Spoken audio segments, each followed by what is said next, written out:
I'm here with Matthew Rogers, big player in the Surrey Police, and he got in touch with us to say that it'd be great if we had a chat because they're recovering tools they think are stolen. They go to car boot sales, they do raids, they get tools and they can't prove they're stolen, and they end up having to give them all back to the thieves just because there's no evidence that they were stolen tools. So this is where we really need to change our behaviour and start marking our tools. So it's obviously a frustration for you. Yeah, definitely. We put a lot of work, a lot of resource into them, and they're resources that can't be used in other police priorities.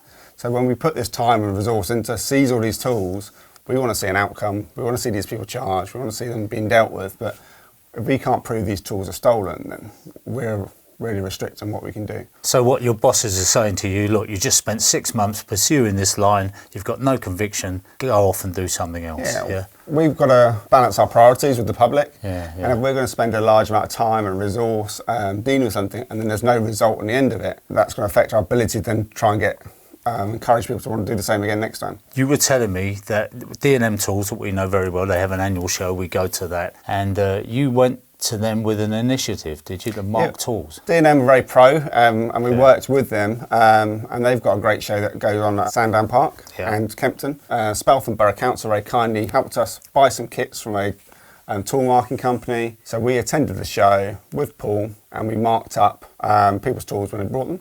So there's no cost to any of the tradespeople.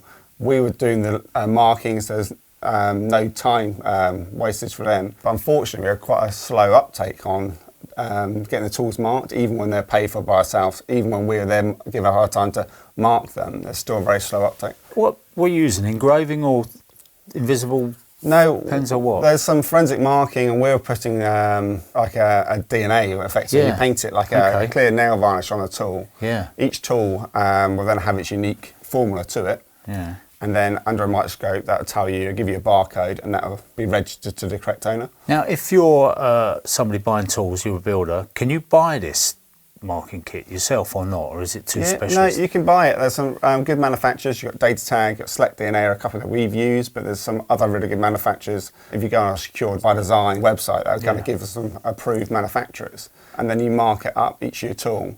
And then importantly, then when we do find them at car boots or through warrants, we can then find out who the correct owner is. You said to me that you were out last Sunday. You got some pictures of tools that... Yeah, really interesting. We get an awareness of where these tools might be sold. So part of what we do is targeting all these places where they're being sold, and we got concerned that these tools are being stolen. We went to a car boot not far from our border on Sunday, and you can see thousands of tools being there and displayed. Yeah, we've got strong suspicions that there'll be stolen tools there. Yeah. I think anyone who'd go there would sort of have the same kind of suspicions, but what's really frustrating is us not being able to prove and not being able to link them back to a victim as such, because if that's to go through a court of law, they're just going to see a tool that we think might have been stolen. Yeah. So you're going there as uniformed police, are you? We get the uniform, and we work with the organisers now. I think up and down the country you'll start seeing that more restrictions on car boots. The more we're raising it with the organisers of these car boots, the more restricted they're being, because they don't want to see lots of police officers turning up in their car boots each Sunday. Point. So we're trying to work with the organisers. There's some really good car boots out there, but we're just trying to target the ones where we're seeing the tools being stolen. Yeah, and I mean, those pictures you're showing us now, these guys aren't collecting these from any legitimate source, because it would be almost impossible. And as I've said on many occasions, who sells their tools? Why would you sell a tool that's working perfectly well? You just don't, unless you're retiring or something. You can almost guarantee that they're stolen tools, but that without proving it, you can't just assume. And if the guy's got a scruffy little receipt that he's got from somebody, a fictitious receipt, shows it to you, how can you question that? I mean, we know about the serial numbers on tools. They ought to make it illegal to scratch off, to sell tools that have deliberately had the identification marks removed from them. You know, it'd be like trying to sell a car where you've ground out the engine number on it and all the rest of it. So politically, there's a limit to what I think we're going to achieve with it. But certainly, if people who own tools just do that one thing, then it's going to help. Because where we're trying to get to with this is that there are so many tools that are marked up that the thieves lose interest in it, because they say, we can't sell these tools. So if we go and break into a van and we find there's a load of tools, and even if it's only 50%, that means out of a night's work, if you like, out of a night's thieving, they're only getting a 50% return on their efforts. They're going to start thinking about maybe they should change their career. Maybe they go and rob something else. Who knows? I've got this suspicion. I campaigned to get some changes in scrap metal theft years ago, and I got a feeling that once the scrap metal game had finished, that has all been changed, so you can't get cash for scrap metal, that they just moved over. It may be that we're out of a frying pan into the fire, that they'll find something else to nick. Yeah, we just got to keep the pressure on them, keep filling up the prisons of people who are doing these things, and being in a position where we can deal with them, using our court system, using our powers of arrest. But that's why we need to evidence the fact that these are stolen tools, and we just can't make it easy for them. We've got to at least make them work for it, and then be able to put sanctions in place. But that all stems from ensuring we've got this stolen property and that being evidence, because without stolen property, we can't deal with theft. And I think the other thing is that if you can identify a victim, then that victim can put forward a victim impact statement as to how that loss of tools meant that they couldn't go to work and they couldn't pay their mortgage, whatever. There's something there, because if it's just anonymous victims, you're taking this guy to court, but there's no victim impact. There's nobody there saying, this guy stole my tools and ruined my business. It just leaves it as a kind of abstract thing for the magistrate who's dealing with it. They can see the figures and everything else, but they won't know the true impact of that crime unless we can identify a few victims and say, would you like to tell us what it was like when you had your tools stolen? And we get loads and loads of people on the channel saying this. Now, the other thing that we're going to try and do, and I haven't really spoken to Matt in any great detail about this, but we're going to launch this service scheme called Tools Reunited, where we try to link tools back to their owners. Now, obviously, if they're marked, that's fantastic. It's an easy job.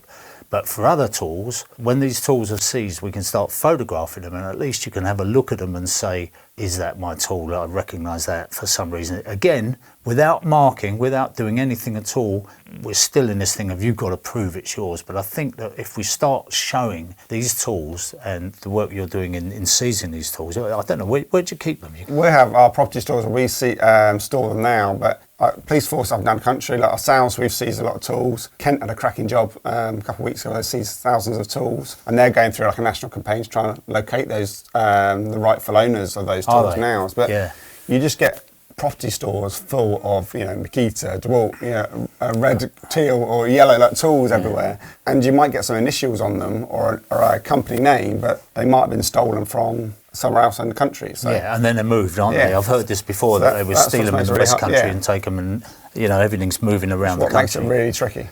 So it's tricky, but if we can get this going and we can actually get this this website up and running, where you can actually just scroll through, and we'll try and organise it so that there's branded Makita drills, steel chainsaws, cut-off saws and so on, it may at least give a chance for the police to upload somebody's photographs and say, is this yours? Can you help us, identify it? As I say, the easiest thing to do would be what you're saying, the smart water or whatever it is, DNA marking. And if we can do that, I think we can start to make some difference. Because the thing is, if we carry on like we are, blaming each other, it's the police's fault, and then, what are we supposed to do? Suddenly we're supposed to be responsible for whatever. Well, I think, it's like locking your house up or anything else, isn't it? Unfortunately, crime exists in the world, and we have to do what we can to mitigate the result. We've got to join together to stop those people profiting from your tools that you paid your hard money for. Yeah.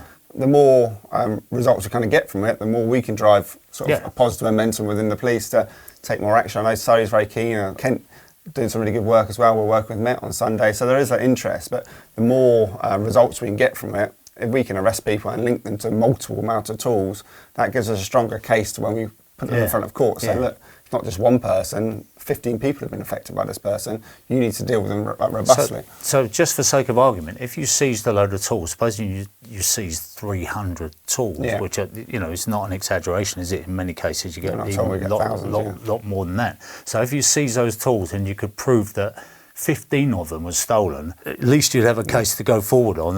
Well, they'll be going to court for them 15 cases of theft or being involved in that stealing. So that gives us a far stronger case than us saying, look, we think they're stolen, but we can't really prove. There's no victim to say they're stolen, and it will get thrown out. And the frustrating thing is, then legally, we'd have to give the tools back to them. Which must really hurt.